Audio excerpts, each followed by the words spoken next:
Hello student, Mishra classes में आप लोगों का स्वागत है।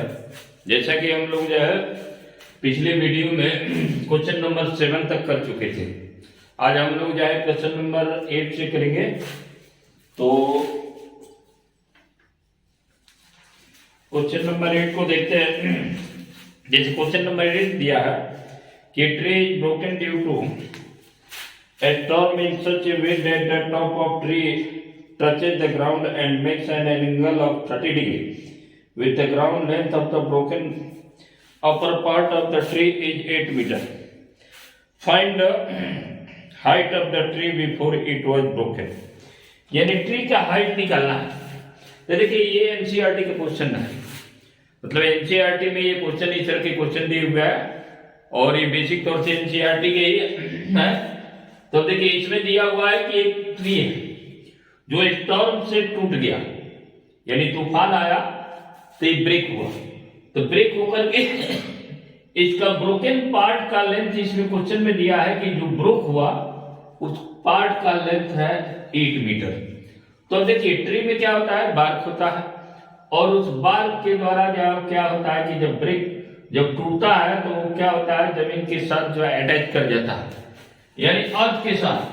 तो अब यहाँ पर क्या टूट करके ये बैंड होकर के ये सी पॉइंट पर अर्थ पर आकर के मिला और इस ये जो है टूटा हुआ पार्ट क्या है 30 डिग्री एंगल बना रहा है। तो अभी पूछा है इस क्वेश्चन में कि इस ट्री का पूरा लेंथ कितना था टूटने से पहले। तो अब इसके लिए हम लोग क्या करते हैं कि अब जैसे ओरिजिनल ट्री, ये ट्री है हमारा ए बी है, तो इसको हम लोग लिखते हैं क्योंकि इसमें लिख रहा है कि कौन क्या है, फिगर में ये बताना होगा। तो ये क्या है, let A B the tree, let the tree broke at a height of x metre. मान लिया कि ये ट्री जो है x मीटर की हाइट पर टूट गया, ठीक है, वो पता नहीं है कितना हाइट पर टूटा। तो अब क्या, और यही ब्रोकन पार्ट ये जो ब्रोक किया है 8 मीटर लेंथ का, वो लेंथ क्या है और से अटैच हो गया है। तो अब ये लेंथ ऑफ सीडी क्या हो जाएगा, 8 मीटर ही होगा क्योंकि ये ब्रोकन पार्ट का लेंथ है, तो इसलिए 8 मीटर होगा। तो अब देखिए अभी यहां पर राइट ट्रायंगल लेते हैं। तो राइट ट्रायंगल में उस ट्रिग्नोमेट्रिकल रेशियो का लेते हैं, जैसे ये x निकालना है तो ये परपेंडिकुलर है, ये क्या है हाइपोटेनस है। तो p और h का देखेंगे कि इसमें रिलेशन है, तो साइन थीटा ही लेंगे, तो साइन 30 डिग्री लेंगे p बाई h, तो परपेंडिकुलर है x और हाइट हाइपोटेनस क्या है 8 मीटर। तो इस तरह से साइन 30 का मान 1/2 आया, x बाई 8 क्रॉस मल्टीप्लाई किए तो 2x बराबर है, यानी x बराबर 4 मीटर। यानी कहने का मतलब कि अर्थ से एक तरह से ट्री क्या हुआ 4 मीटर के हाइट पर ब्रोक कर दिया और ये वाला हाइट हमको ऑलरेडी पता ही 8 मीटर।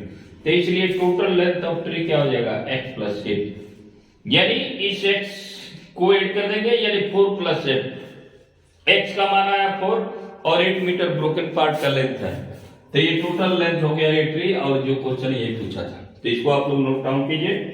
क्वेश्चन नंबर 8 का और भी है तो उसको भी मैं बताते चल रहा हूं।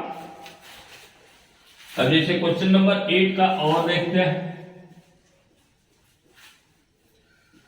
मेरी कोशिश है कि हर एक क्वेश्चन को आप लोगों को इजीली रूप से मैं बता सकूं, ताकि क्योंकि सीबीएसई ने जारी किया है तो इस बेस पर क्वेश्चन आएंगे और जहां तक बेसिक वाले स्टूडेंट का सवाल है तो उसमें जनरली जो है एनसीईआरटी के क्वेश्चन आते हैं और एनसीईआरटी सबके लिए है, एनसीईआरटी तो बनाना ही बनाना है।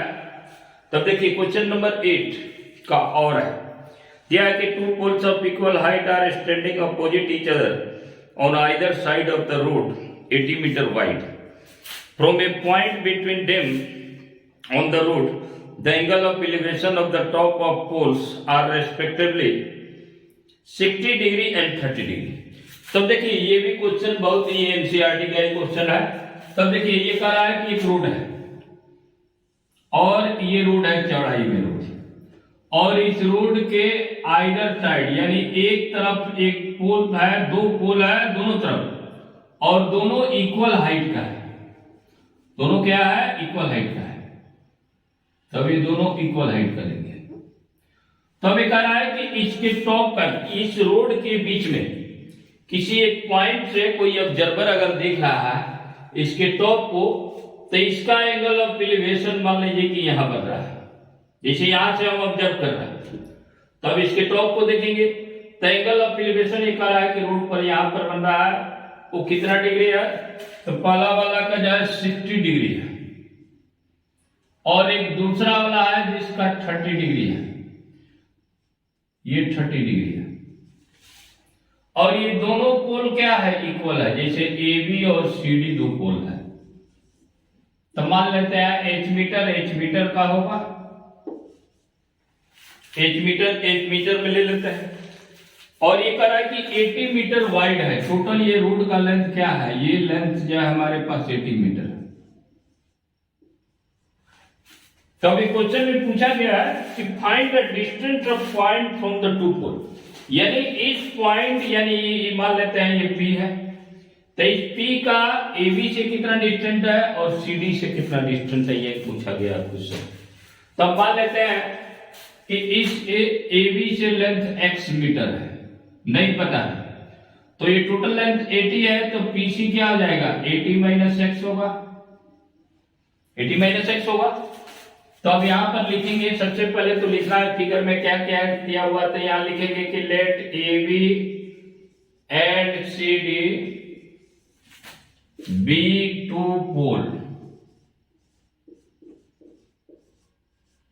poles of height h metre, यानी h मीटर हाइट के दोनों इक्वल पोल हैं। P बी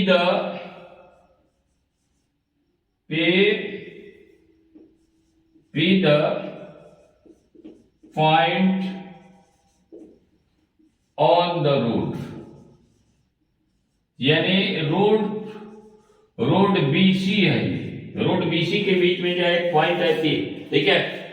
तो अब यहां लिखेंगे let BP equal to x metre मान लेते हैं, और क्योंकि BC बराबर क्या है 80 मीटर, ये गिवन है आप लोगों को, ये क्वेश्चन में दिया हुआ है कि BC का लेंथ क्या है 80 मीटर टोटल लेंथ है, यानी रोड की चौड़ाई विड्थ क्या है, तो ये x है, तो PC क्या हो जाएगा, यानी BP हमारा x है, तो PC क्या हो गया 80 माइनस x हो गया।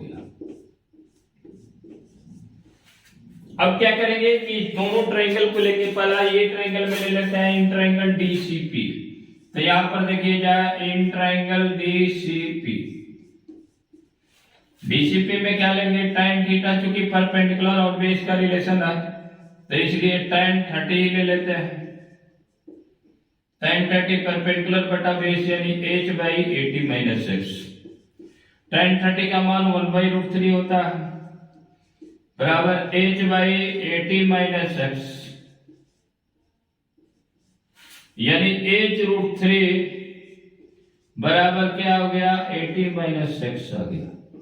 तो इक्वेशन 1 ये ले लेते हैं, ठीक है, इसको इक्वेशन 1 हम लोग मान लिए, ठीक है, ये क्रॉस मल्टीप्लाई करेंगे एक दूसरे।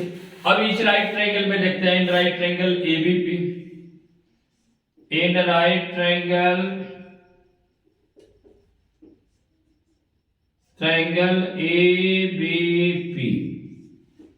ABP में tan 60 डिग्री कितना हो गया, तो परपेंडिकुलर बटा बेस यानी h बाई x आ गया, tan 60 का मान कितना होता है √3 यानी h बाई x, यानी देयरफॉर h बराबर क्या हो गया x√3 हो गया। अब इसी h का मान जो है इक्वेशन 1 में रख देंगे। तो अब यहां पर लेफ्ट में देखते हैं, putting the value of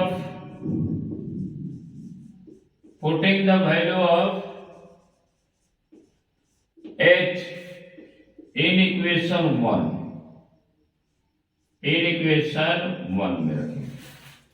h का मान x√3 है, तो यहाँ x√3 रखना है, तो x√3 इंटू √3 हो गया, तो ये 3 मिलेगा 80 माइनस x, यानी 3x बराबर ये √3 मल्टीप्लाई पर क्या मिलेगा 3 मिलेगा, 3x होगा, इस x को RHS से इधर ला देना है x, यानी 80 मीटर, यानी 4x बराबर क्या हो गया 80 तो देयरफॉर x बराबर क्या हो गया 80/4 मीटर, यानी 20 मीटर आ गया। यानी एक पोल से डिस्टेंस क्या हो गया। अब इसको आप लोग नोट डाउन कीजिए। तो आगे लिख रहे हैं, बता रहे हैं। तब जैसे लास्ट में हम लोग लिखेंगे, लास्ट में आंसर में लिख देना है देयरफॉर डिस्टेंस ऑफ पॉइंट, यहां पर लिखेंगे distance of point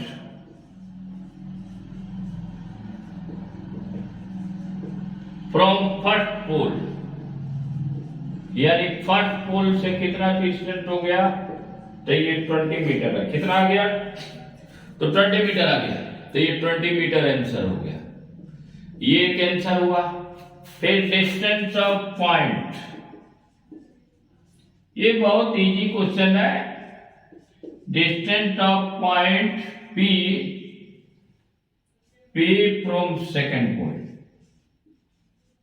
from second point is equal to क्या हो गया 80 - 20 मीटर, यानी 60 मीटर हो गया, और यही आंसर हो गया। क्योंकि क्वेश्चन ये पूछा था कि डिस्टेंस ऑफ पॉइंट का डिस्टेंस है पोल से कितना कितना दूर है। तो ये क्वेश्चन नंबर 8 का और था। अब क्वेश्चन नंबर 9 देखते हैं क्या है, इसको नोट डाउन कीजिए। क्वेश्चन नंबर 9 क्या दिया हुआ है कि P and PB are the tangent drawn to a circle with centre if P equal to 6 cm and angle APB बराबर 60 डिग्री, तो then find the length of the chord AB का लेंथ निकालना है। तो अब जैसे देखिए इसमें क्वेश्चन क्या दिया, क्वेश्चन नंबर 9 को देखते हैं। तो देखिए बहुत इजी क्वेश्चन है, और हाइट एंड डिस्टेंस जहां तक सवाल है तो उसमें फिगर ड्रॉ करना आना चाहिए। फिगर आपको ड्रॉ करने आ गया तो उसके बाद से ये आसान हो जाता है। और एनसीईआरटी का आप लोग जो है निश्चित तौर से एनसीईआरटी के हाइट एंड डिस्टेंस को बना लीजिए, क्योंकि मैक्सिमम सेम क्वेश्चन भी आ जाते हैं बोर्ड में, तो इसलिए उसको बना लेना है। अब जैसे क्वेश्चन नंबर 9 दिया है, क्वेश्चन नंबर 9 दिया है कि P and PB are the tangent, जैसे ये सर्कल है। क्वेश्चन नंबर 9,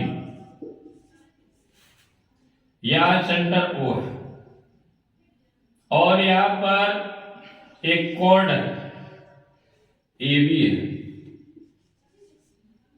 और यहां पर एक टेंजेंट खींचा गया। इसका लेंथ जो है 6 cm दिया, यानी PA का लेंथ जो है 6 cm है। तो कॉर्ड लेंथ APB का मान दिया है 60 डिग्री। तो सबसे पहले तो यहाँ गिवन दैट हम लोग लिख लेते हैं। गिवन दैट क्या है, गिवन दैट सबसे पहले क्वेश्चन पढ़ करके लिखना होता है क्या दिया हुआ है, और एंगल APB बराबर 60 डिग्री।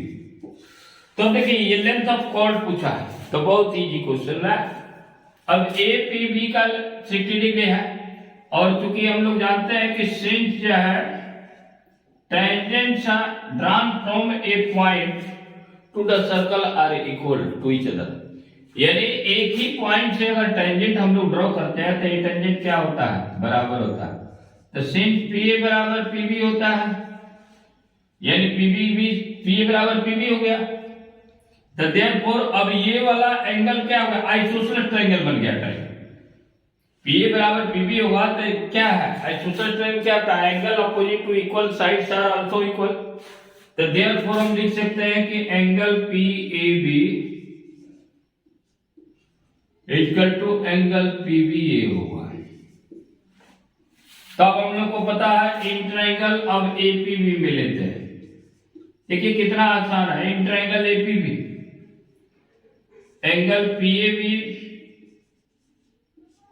प्लस एंगल PBA अब प्लस एंगल APB क्या हो गया 180 डिग्री के बराबर है।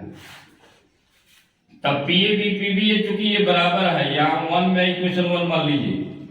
ऐसा है कि PBA की जगह पर हम PAB लिख सकते हैं क्योंकि ये इक्वल है। तो इसलिए हम पीए भी लिख दिए। आइए एपी भी 60 डिग्री है, क्योंकि देखिए एपी पीए भी और पीबी बराबर हो गया, क्योंकि ये दोनों साइड इक्वल है। तो हम लोग जानते हैं आइसोसेलेस ट्रायंगल जो है angles opposite to equal sides are equal, तो इसलिए हम यहाँ पर पीबीए के ऊपर पीबी पीएबी लिख दिए, यानी ट्वाइस ऑफ पीएबी, यहाँ 180 लिखिए, बराबर क्या हो जाएगा, ये 60 को उधर भेज दे रहा है आरएचएस में, 60 डिग्री बराबर 120 डिग्री आ गया। तो देयरफॉर पीएबी कितना हो गया, यानी 120/2 यानी 60 डिग्री ये भी हो गया। तो जब पीएबी हो गया तो पीबीए भी क्या हो गया, 60 डिग्री हो गया। तो अब यहां हम लोग देख रहे हैं कि each angle of the triangles are equal, तो then the given triangle is क्या है, 60 डिग्री ईच एंगल जब भी होगा तो यहां पर क्या होगा, ये ट्रायंगल जो है इक्विलैटरल ट्रायंगल हो गया। तब यहां लिखेंगे हेंस जो है triangle APB is an equilateral triangle, यानी किसी भी ट्रायंगल में जब हर एक एंगल 60 डिग्री आ जाए तो उसको हम लोग बोलते हैं equilateral triangle. Hence APB is an equilateral triangle. तो अब इक्विलैटरल ट्रायंगल में हम लोग को क्या पता, ऑल साइड भी इक्वल होता है। तो देयरफॉर जो है AB बराबर क्या हो गया, ए पीए बराबर पीबी होगा, पीए बराबर पीबी होगा, यानी देयरफॉर AB क्योंकि पीए का लेंथ 6 cm है तो AB भी क्या हो गया, 6 cm हो गया। तो यही आंसर हो गया। तो ये भी बहुत इजी है, यानी ये प्रॉपर्टी बेस पर है, बहुत इजी क्वेश्चन है, कोई हार्ड नहीं है। तो इसको आप लोग नोट डाउन कीजिए। तो नेक्स्ट मैं बता रहा हूं क्वेश्चन नंबर 10। तो क्वेश्चन नंबर 10 देखिए, the sum of the square of 3 positive numbers, the sum of the square of 3 positive numbers that consecutive multiple of 5 is 725। ये भी बहुत इजी है। तो देखिए कोई भी अगर नंबर नहीं पता है तो उसको हम लोग x मानते हैं, क्योंकि मल्टीपल ऑफ 5 है। तो अब इसको मैं बता रहा हूं कि कैसे मानना है, उसको समझना है।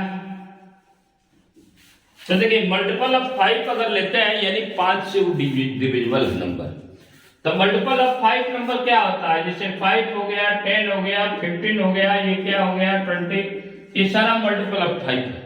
तो अब इसमें से कौन सा नंबर है 3 लगातार नंबर, वो नहीं पता है, क्योंकि कह रहा है कि 3 positive number that consecutive multiple of 5 is 725, यानी 3 इसमें लगातार कोई नंबर 5 का मल्टीपल है जिसका जो है स्क्वायर का सम क्या है 725 है। तो नहीं पता है तो ऐसा है कि हम लोग x मान लेते हैं, और हर नंबर देखिए क्या है, हर नंबर जो है 5 ज्यादा है, लगातार नंबर कोई लेंगे तब जैसे 5, 10, 15 लीजिएगा तो हर नंबर क्या है 5 ज्यादा है, चाहे 15, 20, 25 लेंगे तो भी 5 ज्यादा है। तो ऐसा है कि हम मान लेते हैं कि let question number 10, let 3 consecutive number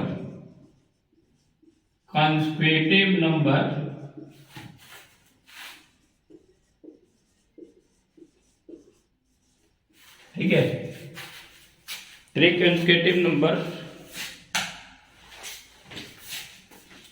multiple of 5, multiple of 5, b यहां पर x पहला ले लेते हैं, दूसरा क्या है x + 5 ले लेते हैं, तीसरा क्या है x से 10 ज्यादा हो जाएगा तो x + 10 होगा, एंड x + 10 ले लेते हैं, एंड x + 10 लीजिए मल्टीपल ऑफ 5। तो इस तरह से नंबर को हम लोग लेते हैं। तब देखिए यहां पर जाए, अब क्वेश्चन में कह रहा है कि स्क्वायर, अब इसका स्क्वायर का सम, यानी स्क्वायर का सम कर लेते हैं, x² x + 5 का whole square according to question लिखिए, क्योंकि कह रहा है कि the square of the number, the sum of the square of number, तो इसका जो है स्क्वायर कर लेते हैं, और इसका वैल्यू दिया है, सम का वैल्यू है 725। ये हियर। तब देखिए इसको स्क्वायर कीजिए, A square A plus B whole square यानी A square plus B square plus 2ab यानी x इंटू 5। इसको भी तोड़ लेते हैं, A square plus B square plus 2ab into 10 अब बराबर 725। तब ये कितना हो गया 3x स्क्वायर हो गया और ये 25 हो गया, ये प्लस 10x हो गया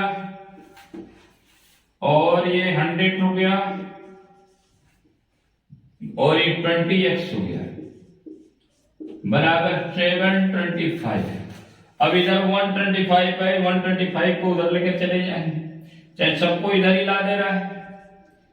3x स्क्वायर 10x और 20x यानी 30x हो गया, 10x और 20x है 30x प्लस 125 और माइनस 725 इक्वल टू 0 यानी 3x स्क्वायर प्लस 30x यानी कितना हो गया, ये 600 हो रहा है बराबर 0। तब देखिए इसको इसमें 3 कॉमन निकल रहा है तो इस 3 को भी कॉमन निकाल देते हैं। 10x माइनस 3 टू जा 20 यानी 200 हो गया बराबर 0। तो अब ये 3 को इधर ले जाकर डिवाइड कर रहे हैं 0 में यानी 0 बन जाएगा यानी x square plus 10x minus 200। तब देखिए यहां पर क्वेश्चन में दिमाग में रखना कि क्वेश्चन को हम लोग सिंप्लीफाई कर लेते हैं, क्योंकि अगर कॉमन निकल रहा तो उस क्वेश्चन में कॉमन निकाल लेते हैं और उसको जो है फैक्टराइज करने में क्या होती है, आसानी होती है। तो इसीलिए हमने 3 कॉमन निकाल लिया। तब जिसको इसको मिडिल टर्म में स्प्लिटिंग से करेंगे तो क्या हो जाएगा, मतलब बहुत इजी है, 20x माइनस 10x बना दीजिए, अब माइनस 200 आ गया यानी x इसमें कॉमन होगा तो x प्लस 20 मिलेगा, यहाँ 10 कॉमन होगा तो x प्लस 20 यहाँ मिलेगा। अब एक बार x प्लस 20 को कॉमन निकालेंगे तो अब यहाँ इस साइड में करते हैं यानी हमारे पास x प्लस 20 को कॉमन निकालेंगे तो यहाँ x बचेगा, यहाँ माइनस है यानी यहाँ पर 0 कर देना है, लास्ट में ये 0 लिखते जाना है, इसको जो है यहाँ 0 लिखते जाना है, यहाँ 0 लिखते जाना है। तब देखिए x प्लस 20 और x माइनस 10 बराबर 0, तो x प्लस 20 इक्वल टू 0 हुआ तो x बराबर आ गया माइनस 20 जो कि नहीं पॉसिबल है, क्योंकि हमारा क्वेश्चन कर रहा है कि 3 कंसेक्यूटिव पॉजिटिव नंबर है तो ये पॉजिटिव नंबर नहीं है, नेगेटिव है, तो इसको नहीं लेंगे यानी x माइनस 10 इक्वल टू 0 यानी x बराबर 10 यानी पहला नंबर हमारा क्या हो गया 10 आ गया, दूसरा नंबर क्या हो गया x प्लस 5। देयरफॉर नंबर सार यहां लिखेंगे, नंबर सार क्या हो जाएगा, एक 10 होगा, एक 15 होगा एंड 20 होगा। तब देखिए इसको हम लोग चेक भी कर सकते हैं कि आंसर ये हमारा करेक्ट है कि नहीं, क्योंकि कह रहा है कि the sum of the square of 3 consecutive number that is which are the multiple of 5। तो अब देखिए 10 का स्क्वायर 100 हुआ, 15 का स्क्वायर 225 और 325 और ये 2 2 जब यानी 400 तो 325 और 400 क्या हो गया 725 हो गया यानी आंसर सही है, यानी नंबर ये सही है। तो इसको वेरीफाई भी कर लिए, तो इसको आप लोग नोट डाउन कीजिए। तो क्वेश्चन नंबर 11 देखते हैं, यानी मेरी कोशिश है कि आप लोग को इजीली से इजीली मैं बता सकूं और हर क्वेश्चन को जो है इजीली तरीके से जो है इसको बनाना है, और इसके आगे भी मैं वीडियो अच्छे वीडियो में लाऊंगा आप लोगों के लिए, ठीक है। अब टॉपिक वाइज जैसे चैप्टर वाइज विशेष पर जो है उस चैप्टर के बारे में बेसिक कंसेप्ट के बारे में मैं बताऊंगा, और मेरे वीडियो को लाइक सब्सक्राइब निश्चित तौर से करें। इससे क्या है कि इंकरेजमेंट और क्या मोटिवेशन मिलते रहता है, तो वीडियो को लाइक और सब्सक्राइब जरूर करें।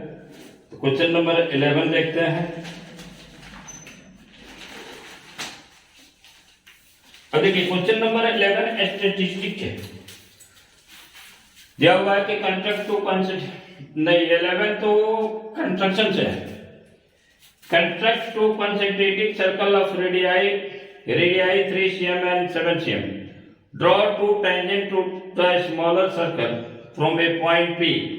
ठीक है, lies on the bigger circle. Draw a pair. ठीक है, तो इसमें और भी क्वेश्चन दिया है कंस्ट्रक्शन में। देखिए ये सब एनसीईआरटी के ही कंस्ट्रक्शन आते हैं जनरली, तो इसलिए एनसीईआरटी में जो भी कंस्ट्रक्शन है उन कंस्ट्रक्शन को आप लोग बनाते जाइए।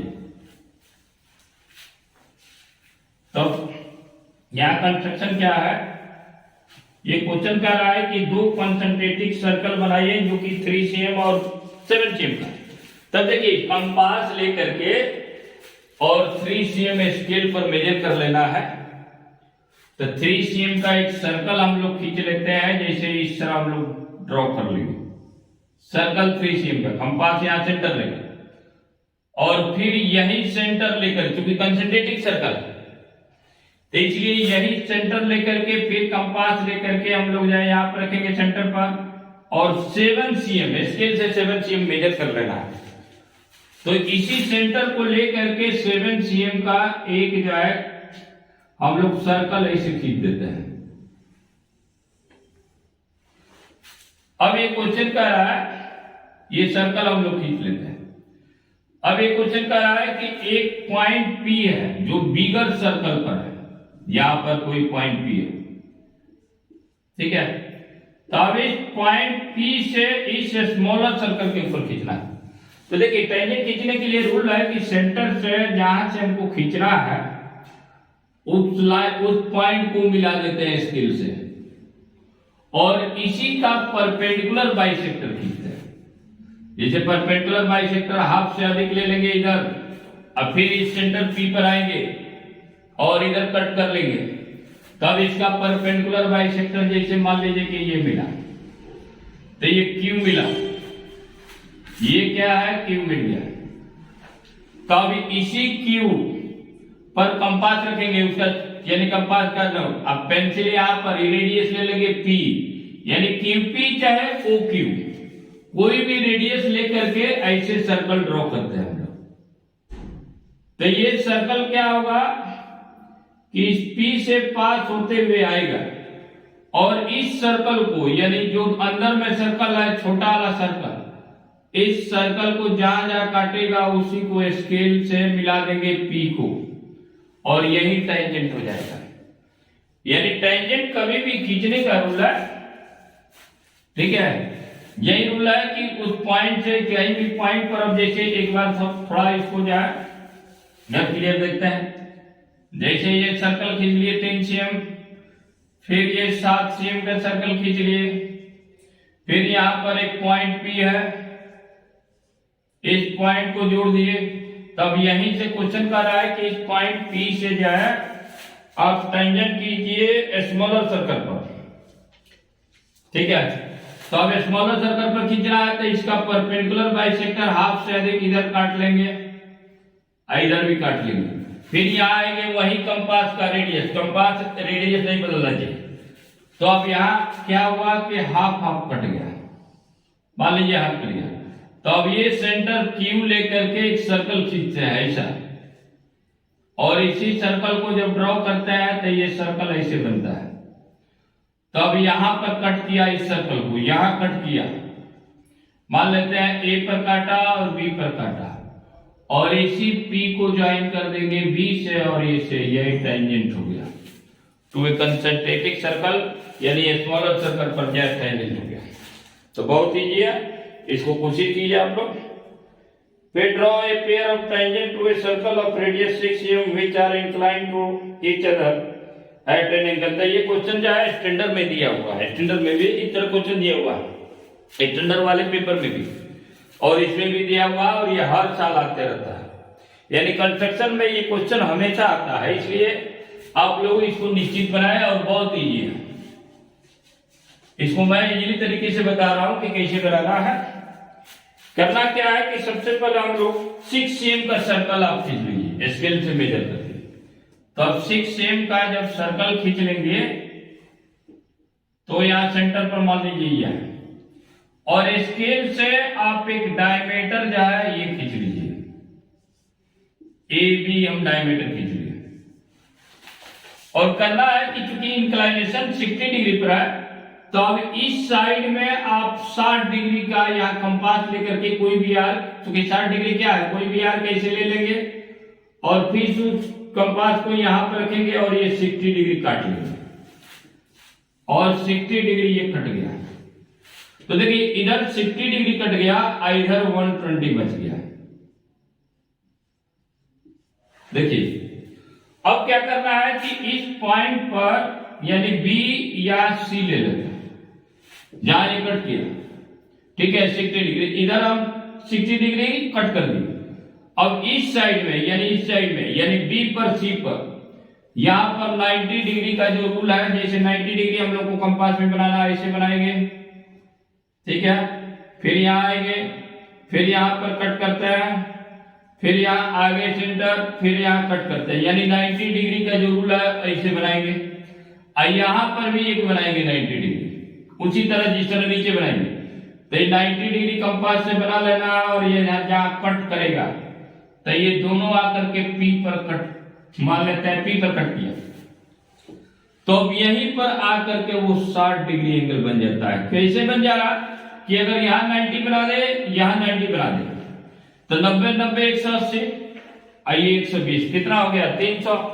तो चूंकि ये क्वाड्रिलेटरल है ओ बी पी सी, तो निश्चित तौर से 60 डिग्री होगा। यानी इधर जितना एंगल हम लोग कट करेंगे वो 30 डिग्री इंक्लाइनेशन इधर भी आ जाएगा, ठीक है।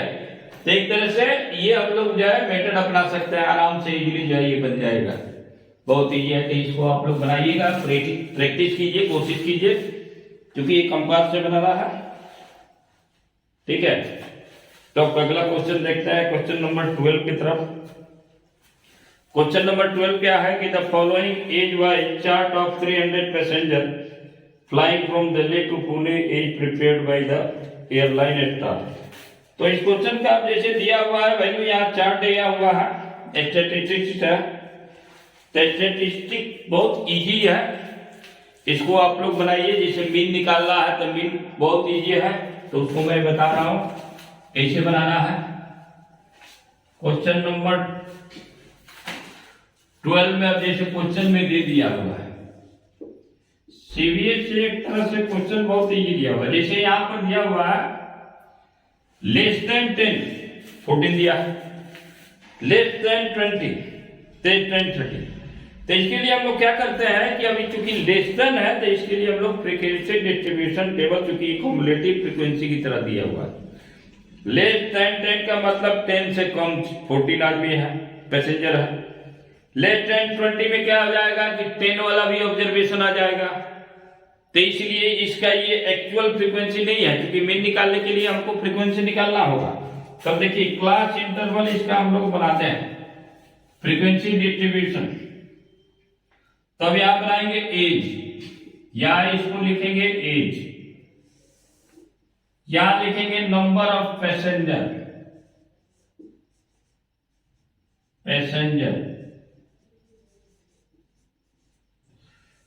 एज में हम क्लास इंटरवल बनाएंगे 0 से 10, यानी 10 से लेस ये 14 दिया हुआ है क्वेश्चन में। अब फिर करा लेस देन 20, तब देखिए ये 10 टू चूंकि 10 का साइज है तो 10 20 ले लेते हैं, 20 30 ले लेंगे, 30 40 ले लेंगे, 40 50 ले लेंगे, और 50 60 हो गया, फिर 60 70 हो गया, और लेस देन 80 तक है 70 80 हो गया। यानी इतना तक क्लास इंटरवल लेना होगा इसको। अब देखिए लेस देन 14, लेस देन 14 14 आ जाएगा, लेस देन 44 तो 14 44 में से 14 को माइनस इसलिए करना होगा कि लेस देन 20 में क्या है 10 वाला भी एज वाला ऑब्जर्वेशन आ जाएगा, यानी 10 जिसका एज है वो भी आ जाएगा। क्योंकि लेस देन 20 का मतलब होता है कि 0 भी हो सकता है, 19 भी हो सकता है, 9 भी हो सकता है। तो इसलिए इसमें से माइनस करेंगे 44 में से 14, तो कितना आ गया ये 30 आ गया। फिर से जरा 82 लेस देन 82 दिया तो 82 में से 44 को माइनस करेंगे, कितना हो गया 38, और ये आ जाएगा 52 और 184 यानी 50 आ जाएगा, फिर ये आ जाएगा 61, फिर ये 42 और 13। तो इस तरह से जो है अब ये एक्चुअल फ्रीक्वेंसी मिल गया है, तो इसको हम लोग बोलते हैं एफ आई, और इसमें एक एक्स आई हम लोग बना लेंगे यानी क्लास मार्क। तो क्लास मार्क कैसे निकालते हैं? देखिए मीन निकालने के लिए डायरेक्ट मेथड से बता रहे हैं। मीन तो हम लोग दो तरह से निकालते हैं, डायरेक्ट मेथड और एग्जिम मीन मेथड, और एक तीसरा स्टेप डेविएशन। तो स्टेप डेविएशन सीबीएसई हटा दिया है, तो इसलिए हम एग्जिम मीन मेथड भी जान सकते हैं, उसके द्वारा भी बना सकते हैं। तो हम इसको डायरेक्ट मेथड से ही बनाते हैं। इसका क्लास मार्क निकाल लिए तो कितना आ गया, 0 10 का हाफ करेंगे तो कितना आएगा 5 आएगा, 10 20 का हाफ करेंगे 15, फिर इसका 10 15 25 और ये 35, फिर ये आ जाएगा, ये सबको इस सामने रख रहे हैं ताकि ये गड़बड़ नहीं हो। ये 45, ये 55, ये 65 और ये जो है 1075, 5 10 15 10 25 25 10 35 35 10 45 55 65 और 77। ठीक है, तो अब देखिए एक्स आई निकल गया, यानी क्लास इंटरवल को जोड़ करके हाफ कर देना है, उससे क्लास एक्स आई मिलता है यानी क्लास मार्क मिलता है। तो अब यहां पर हम लोग क्या करते हैं कि x I into F I निकालते हैं, यानी x I into F I निकालेंगे इस क्लास इंटरवल। तो देखिए डाटा कहां गया,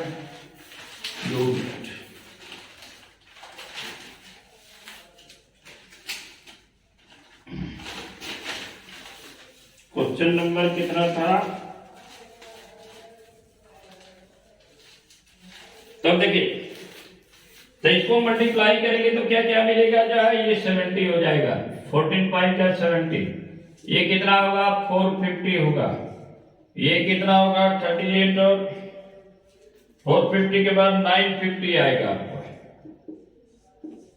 और ये कितना होगा 1820 यानी ये आएगा 1820, 18 से 20 आ रहा है, ये आएगा 2250 और ये आएगा 3855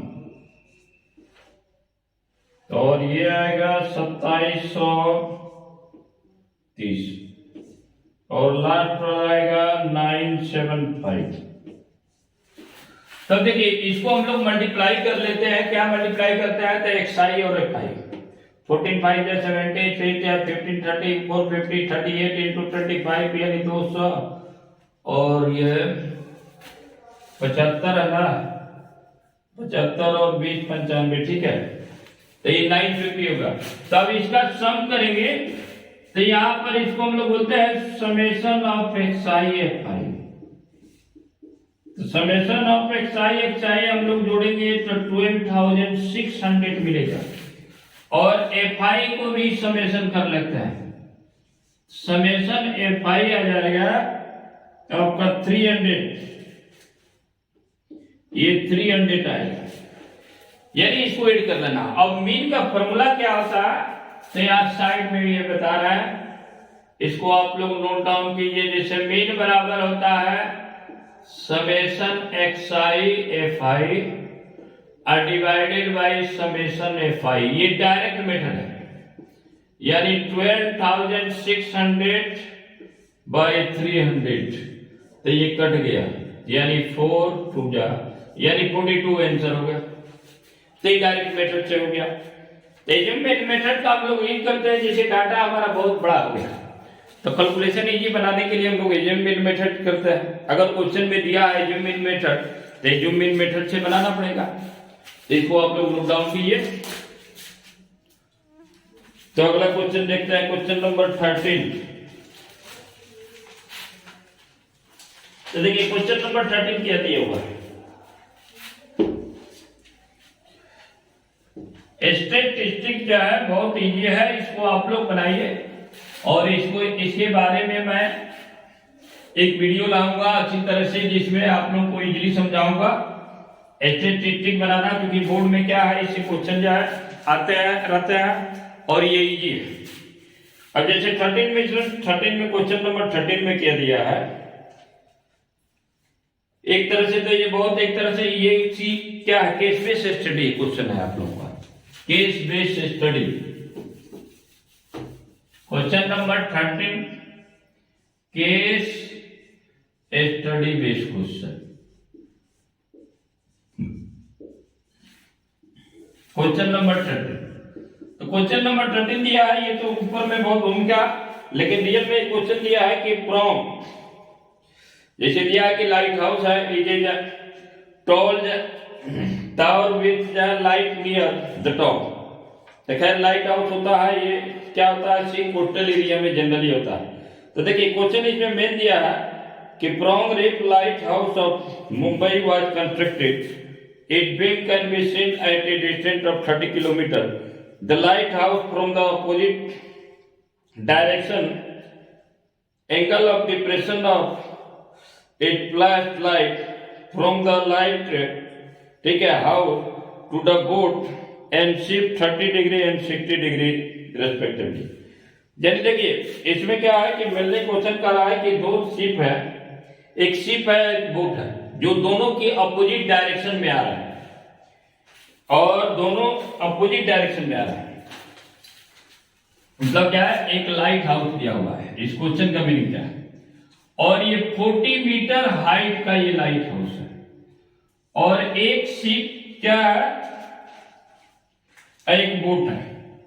तो एक बोट इधर से चल रहा है, जो कि एक व्यक्ति यहां लाइट हाउस से देख रहा है, तो ये डिप्रेशन एंगल बन रहा है। तो देखिए नीचे जब देखते हैं, यहां टॉप से देखते हैं, तो यहां पर डिप्रेशन बनेगा या इस साइड में, तो ये 30 डिग्री का एंगल बन रहा है डिप्रेशन, और इसके जस्ट अपोजिट, इस लाइट हाउस के जस्ट अपोजिट अब क्या है, एक शिप है, और जिसका एंगल ऑफ डिप्रेशन मिल रहा है 60 डिग्री, यानी 60 डिग्री का एंगल ऑफ डिप्रेशन है। तब क्वेश्चन में पूछा गया है कि विच शिप इज नियर, जैसे क्वेश्चन पूछा गया है मैनली कि which of the two boat और ship is near to the lighthouse, यानी इसमें ए बी एक टावर ले लेते हैं और सी और डी पोजीशन है, तो ये वाला शिप का पोजीशन है, ठीक है। इधर क्या है, बोट है, सी पर बोट है, तो देखिए ये बोट है, ये शिप है। तो यहां पर कोई ऑब्जर्वर इसको ऑब्जर्व कर रहा है, ठीक है, लाइट हाउस मैन। तो ये देख रहा है कि बोट का एंगल ऑफ डिप्रेशन बन रहा है 30 डिग्री, और शिप का एंगल ऑफ डिप्रेशन बन रहा है 60 डिग्री। ये किया हुआ है, चल में क्या दिया है,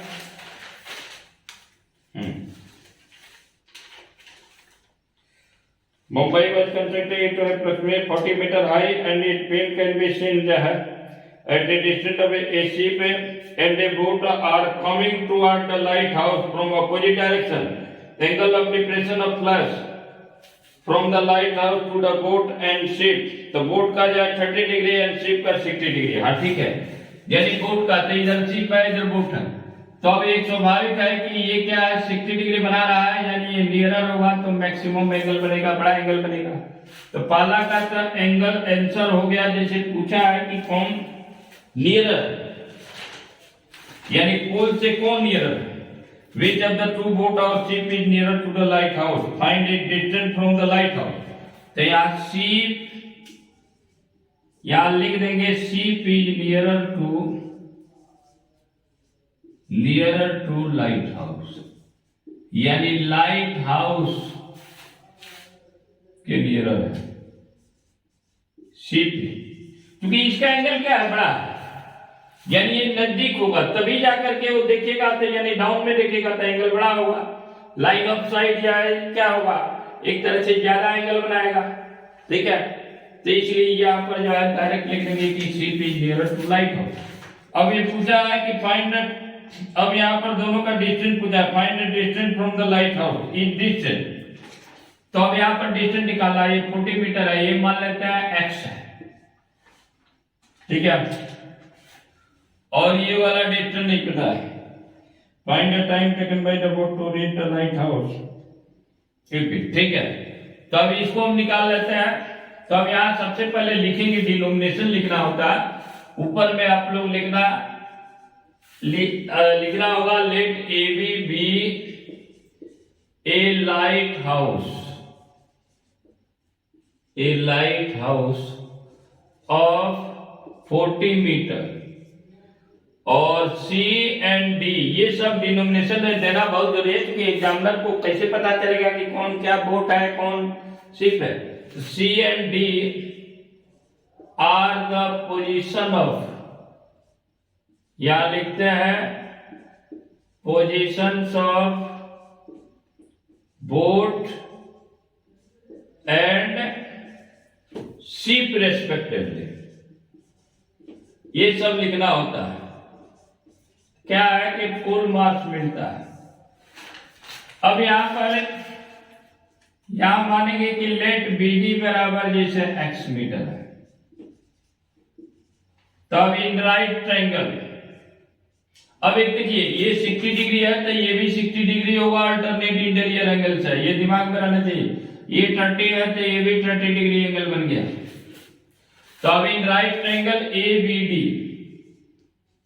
राइट ट्रायंगल ABD क्या हुआ, क्योंकि परपेंडिकुलर है, बेस निकालना है, तो यानी tan 60 ये ले लेते हैं, परपेंडिकुलर बटा बेस, tan 60 का मान √3 हो गया, ये 40/x हो गया, यानी x √3 आ गया 40 के बराबर। तो therefore x का मान क्या हो गया 40/√3। अब इसी को रेशनलाइज कर देंगे, 40√3 इंटू √3 यानी 40√3/3 आ गया मीटर। तब इसको भी अगर √3 का मान आप लोग जैसे 1.73 कर करके इसका वैल्यू निकाल सकते हैं, लास्ट में वो भी वैल्यू हम लोग रख करके निकाल सकते हैं। तो इसको पहले नोट डाउन कीजिए आप लोग, तब मैं आगे बता रहा हूं आप लोगों को। अगला क्वेश्चन,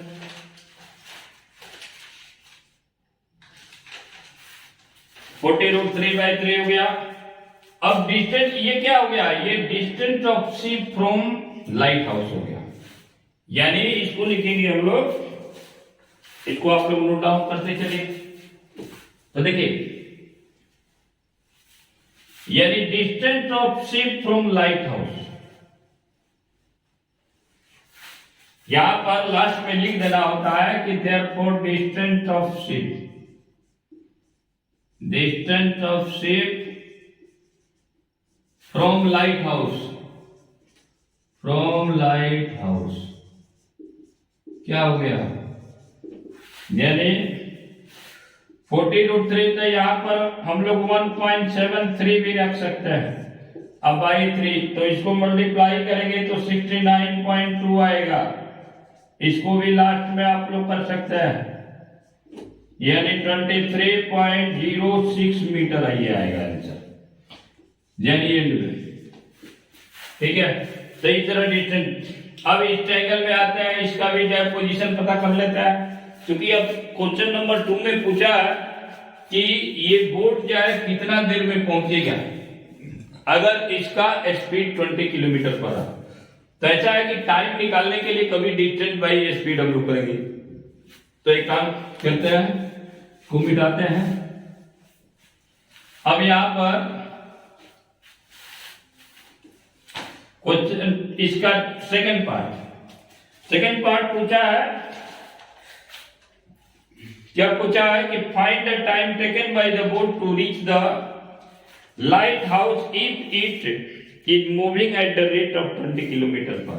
तो ऐसा है कि सबसे पहले इसमें डिस्टेंस हम लोग निकाल लेते हैं। इन राइट ट्रायंगल ABC ठीक है, tan 30 डिग्री क्या होता है, परपेंडिकुलर बटा बेस यानी BC, यानी BC का लेंथ यानी 1/√3 हुआ, यानी 40/BC, यानी BC का मान आ गया 40√3 मीटर। तो इतना डिस्टेंस हो गया। अब √3 का मान हम लोग रख लेते हैं 1.73, तो कितना हो गया 40 इंटू 1.73 रखेंगे तो कितना आ जाएगा 69.2 मीटर। सही तरह से ये 69.2 मीटर आ जाएगा। तो अब देखिए इसको आप लोग नोट डाउन कीजिए। तो अब 69, अब यहाँ टाइम निकालना है कि इस C को बोट को आने में यहाँ कितना पहुंचा, तो टाइम बराबर क्या होता है। तो देखिए यहाँ पर क्वेश्चन में दिया है कि स्पीड इसका एक चीज है कि 1 किलोमीटर पर आवर में है, किलोमीटर पर आवर। तो ऐसा है कि हम मीटर पर सेकंड में ही कर देते हैं, जैसे मीटर पर मिनट में किया जाता है, यहाँ हम मीटर पर सेकंड में कर दे रहा है।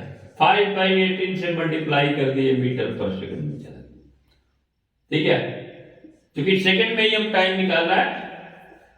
तो अब यहां पर कितना हो गया, ये 5 है और 10 है बार में कटा और ये 9 बार में कटा, 9 2 जा 18 और 2 10 जा, ठीक है, यानी 50/9 मीटर पर सेकंड आ गया। स्पीड हमने मान लिया। तो टाइम बराबर क्या होता है, डिस्टेंस बाई स्पीड, बहुत डिस्टेंस बाई स्पीड होता है ये फॉर्मूला। क्योंकि पूछा कि बोट कितना देर में पहुंचेगा इस टावर के पास, इस लाइट हाउस के पास। तो यहाँ टाइम सेकंड कितना लग जाएगा, तो डिस्टेंस है 69.2 और टाइम हमारा 50/9 हो गया, यानी 9 ऊपर चला गया, इतना सेकंड हो गया। तब इसको मल्टीप्लाई करेंगे तो कितना आ जाएगा, 9 2 जा 18 आ गया, 9 2 जा 18 और 9 81, 1 82, 9 6 54, 8 62, यानी 6 2 और इसको 9 से मल्टीप्लाई करेंगे 50, तो 9 2 18 आ गया, 81 82, 9 6 54, 8 62, ठीक है, यानी इतना आ जाएगा बाई 50 सेकेंड। तब देखिए इसको हम लोग डिवाइड करते हैं तो कितना हो जाएगा, डिवाइड करेंगे तो 2 इसको 100 बनाई दे रहा है, तो 2 8 16, 2 2 4 1 5, काम करते हैं, 2 2 4 1 5 और ये 4 2 6 12, तो एक डिजिट यानी 12.3 2 1 3 डिजिट, 3 डिजिट के बाद डेसिमल होगा, यानी 12.45 सेकंड होगा। यानी डिवाइड करने पर 12.45 सेकंड में एक तरह से, तो 5 को राउंड अप कर लेते हैं, ये 6 यानी 46 सेकंड, तो इतना जो है ये आंसर होगा। इसको आप लोग नोट डाउन कीजिए।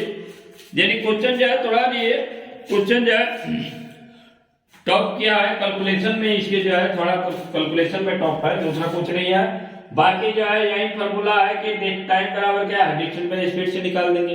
यानी क्वेश्चन पूछा था कि बोट कितना देर में जो है लाइट हाउस के पास पहुंच जाएगा, तो यहाँ पर डिस्टेंस निकालिए, डिस्टेंस के बाद से स्पीड को हमने बदला दिया मीटर पर सेकंड में, 5/18 से बना दीजिए, अगर किलोमीटर पर आवर है तो उसको मीटर पर सेकंड बना दीजिए।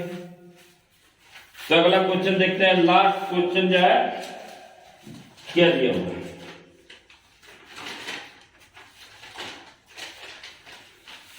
तो देखिए लास्ट क्वेश्चन दिया है कि इसमें मेनली क्वेश्चन ही तो कहानी बहुत दिया है, लेकिन मेनली क्वेश्चन है याद दिया है कि the ratio of diameter of red spherical apple in doll 1 to that of spherical orange in doll 2 is 2:3। तो ये भी, इसको भी देखते हैं, ये क्या है, वॉल्यूम सरफेस एरिया से एक तरह से क्वेश्चन है। तो ये देखिए केस बेस्ड स्टडी में पढ़ करके ये सब क्या है, question of case based study का या तो हाइट एंड डिस्टेंस से रहेगा, नहीं तो जो है वॉल्यूम सरफेस एरिया से रहेगा क्वेश्चन। तो इसको जो है समझना आप। जैसे देखिए तो लिखा हुआ है कि the ratio of diameter of red spherical apple in doll 1 to that of spherical orange in doll 2 is 2:3। तो यानी एक तरह से रेशियो दिया है diameter d1 by d2, question number 14 है, कितना है 2:3। इन डॉल 3 में doll of blue color has cylindrical body and spherical head. The spherical head touches the cylindrical body. The radius of the both the spherical head and cylinder body is 3 cm and the height of cylinder body is 8 cm. Based on the above information, answer the following question. What is the ratio of surface area of red spherical apple doll 1 to the diet of spherical orange in doll 2। तब देखिए ये question number 1, जैसे d1 by d2 दिया है 2/3, तो अब यहाँ पर 2r1 by इसको मान लेते हैं 2r2, क्योंकि डायमीटर क्या है रेडियस का डबल होता है, तो यहाँ 2/3 हो गया। तो अब ये 2 कैंसिल हो गया, यानी r1 by r2 भी हमारा क्या होगा 2/3 हो गया। तो अभी क्वेश्चन में दिया है रेशियो सरफेस एरिया का रेशियो, तो सरफेस एरिया रेशियो क्या आ जाएगा, बराबर क्या आ जाएगा 4πr1 square by 4πr2 square होगा। तो 4π कट गया, यानी r1 बाई r2 का होल स्क्वायर आ गया। तब देखिए 2/3 का होल स्क्वायर कर दीजिए, यानी 4/9 आ गया, और यही आंसर हो गया, यानी 4:9 होगा इसका आंसर जो है।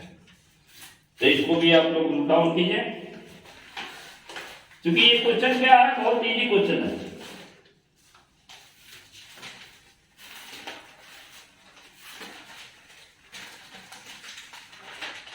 अब दिया हुआ है क्वेश्चन नंबर 2 को देखते हैं। ये सरफेस एरिया का रेशियो हो गया, यानी 4:9 इसका आंसर हो गया।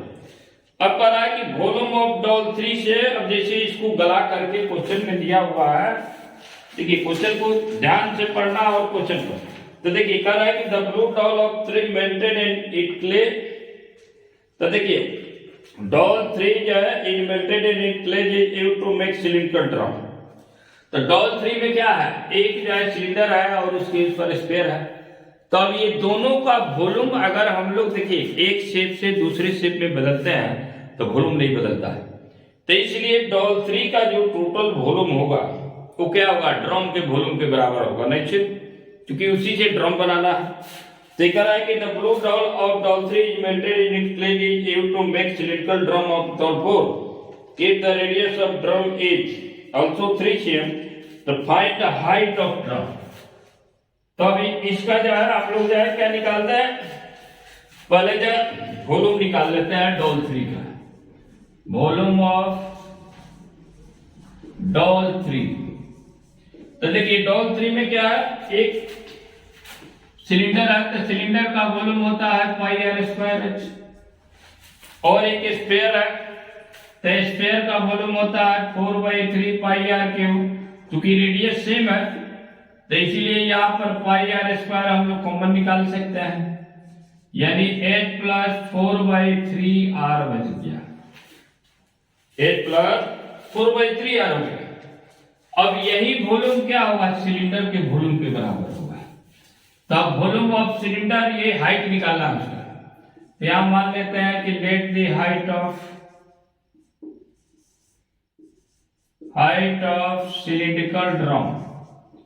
सिलिंड्रिकल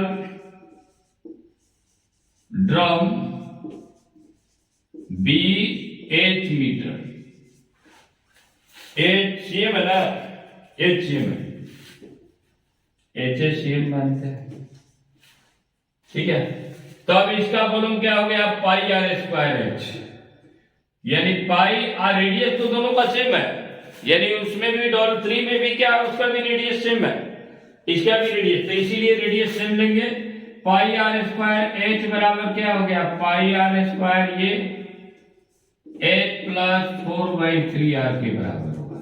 क्योंकि ये डॉल 3 का वॉल्यूम क्या होगा, सिलिंड्रिकल ड्रम के बराबर होगा, वॉल्यूम नहीं बदलता। तो अब देखिए ये पाई पाई कैंसिल हो गया, आर स्क्वायर कैंसिल हो गया, यानी एच बराबर क्या हो गया, एच प्लस 4/3r के बराबर हो गया। तो एच का मान कितना है, 8 है, और 4/3r का मान कितना है, 3 है। 3 कट गया, यानी कितना हो गया, 8 + 4 यानी 12 cm बचेगा, और यही आंसर हो गया। तो इस तरह से आप लोगों का ये क्वेश्चन जो 14 भी हो गया। तो वीडियो को लाइक और सब्सक्राइब आप लोग निश्चित तौर से करेंगे, और मेरी कोशिश रहेगी कि अच्छे अच्छे वीडियो को मैं लाऊं, ठीक है। इसके बाद भी जितने भी आएंगे सिंपल पेपर, उस क्वेश्चन को मैं इजीली रूप से बताऊंगा, क्योंकि मेरा पर्पस है कि एनसीईआरटी के हर क्वेश्चन को मैं इजीली से इजीली कराऊं। और ये मेरी भी राय है कि सबसे पहले आप लोग जो है एनसीईआरटी को बनाए, एनसीईआरटी को बनाने के बाद से उसके बाद अदर बुक आप लोग बना सकते हैं, RS अग्रवाल या कुछ भी, ठीक है। तो इसको आप लोग नोट डाउन कीजिए।